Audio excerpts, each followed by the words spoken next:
you decided to enlist. Yes. And was that after graduation? Did you graduate college first and then? No, I enlisted first, and at that time, they had decided that for all seniors in college, to allow them to complete their schooling before they would take them. Even if they were drafted, if you were a senior, they deferred you for that long.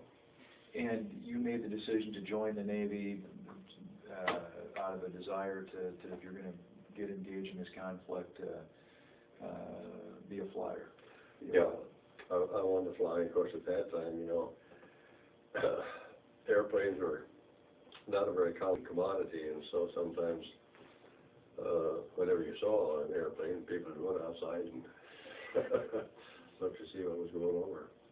But I did want to. I wanted to fly, and I did want to fly off an aircraft carrier. And so from you get your degree at the University of Minnesota. What happens next? Do you end up then going to flight training school right away, or what's the next step? Well, I had a brief time. I graduated in June, and I was inducted into the. Well, I'd been inducted into the Navy before then, but I reported for duty at the Wojciech Field in Minneapolis, and I believe it was the last part of July. And then where did they ship you off for flight training? Was that down in Florida? Well, I did my primary training in Minneapolis, and after completing primary training, then we were shipped down to Corpus Christi, Texas for advanced training. And then following advanced training, you flew a little bigger planes. None of these were fleet-type planes. I was sent over to Melbourne, Florida for operational training, in which you started to fly planes that they were flying in the fleet.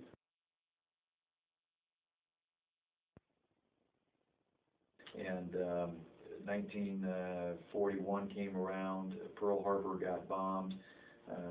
Tell me where you were when you heard that news, sort of what your thoughts were at the time. Well, as I recall, it was a Sunday morning, and I lived in a rooming house on the campus, but it was quite a distance from where I had a job working for my board. And that morning, as I went to work, I came by a newsstand, and there was the big headlines that the Japanese had bombed Pearl Harbor. Of course, at that time, even radio was not a commonplace thing, you know, for a college kid. You didn't have much of that around, so you didn't,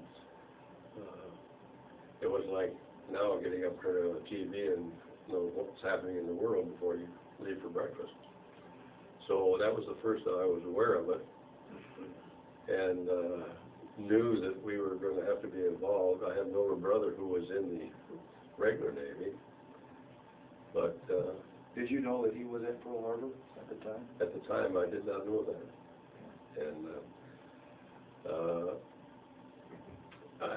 it was kind of interesting. I was home for spring break that year, and he just came back on leave. And at that time, the general public was not aware of how badly we were hurt at Pearl Harbor. But when he said that we had 8 battleships either sunk or put out of, and how critical it was the first I was really aware of the situation. Of course, they kind of kept that a little bit, I think, from the public, just for desperation reasons, I guess. But I had always kind of wanted to fly, and I wanted to fly off an aircraft carrier if I could make it. So. How soon did you hear after Pearl Harbor was hit? How long did it take you to figure out? When you heard from your older brother Gil? Did he contact you by phone, or the family, or did your mom and dad hear? Or? I heard from my mom and dad that he was all right. Now, Pearl Harbor was December 7th, and it was in March, and I was home for spring break, and he had leave, and we went to the airport in Rapid City to pick him up. And that was the first that I really knew anything about the situation. And he was on a mine sweeper anywhere? He was on a mine tender. Mine tender. Net ender. And what they did basically was to open the nets into the harbor. The nets being there, of course, to keep submarines from coming in. And they were just outside the harbor when the Japanese hit, but he was right there in the mix.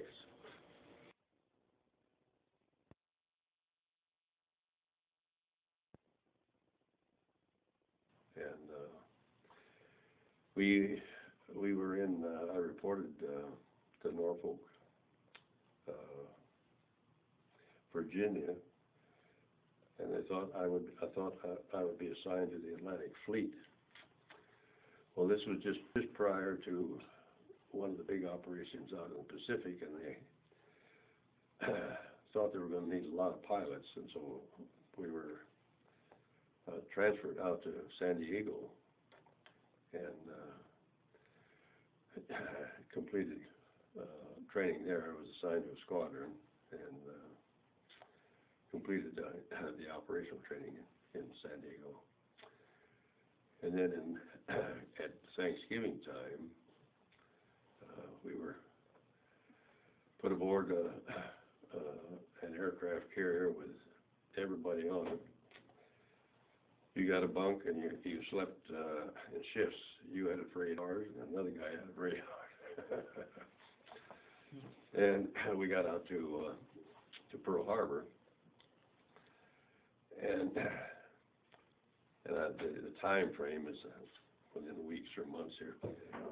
One of the big operations in the Pacific, I think, it was the Marshall Gilbert Islands, I think, and they were anticipating real heavy losses.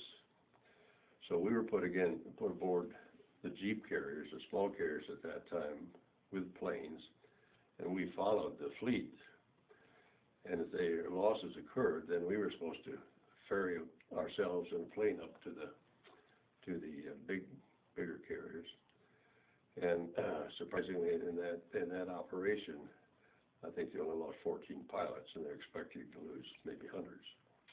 So we went back into Hawaii, and were there for 4 or 5 months until they got ready for the next big operation. And then we were shipped out and went out and were assigned to the 7th Fleet. One reason we won the war was the tremendous industrial power of the United States. We had nothing to start with, but pretty soon we had planes, we had tanks, we had ships, we had stuff coming out. And we tapped into the manpower supply here, and we were training pilots, we were training every kind of soldier or sailor that there was, you know. And we were gaining, and all the while after the Japs had gotten down to Guadalcanal, shut off and get into Australia, then they were backing up. And as we were building, they were running out of stuff.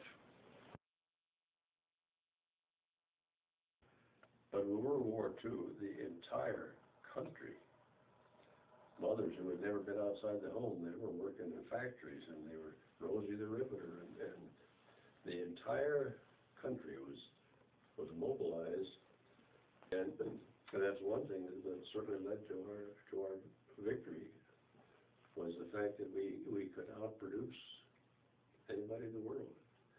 And it was pretty precarious until we kind of got over the hump.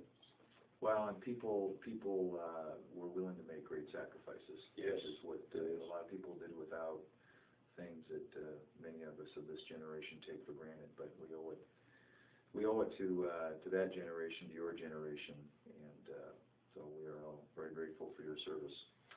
Well, thank you for this opportunity.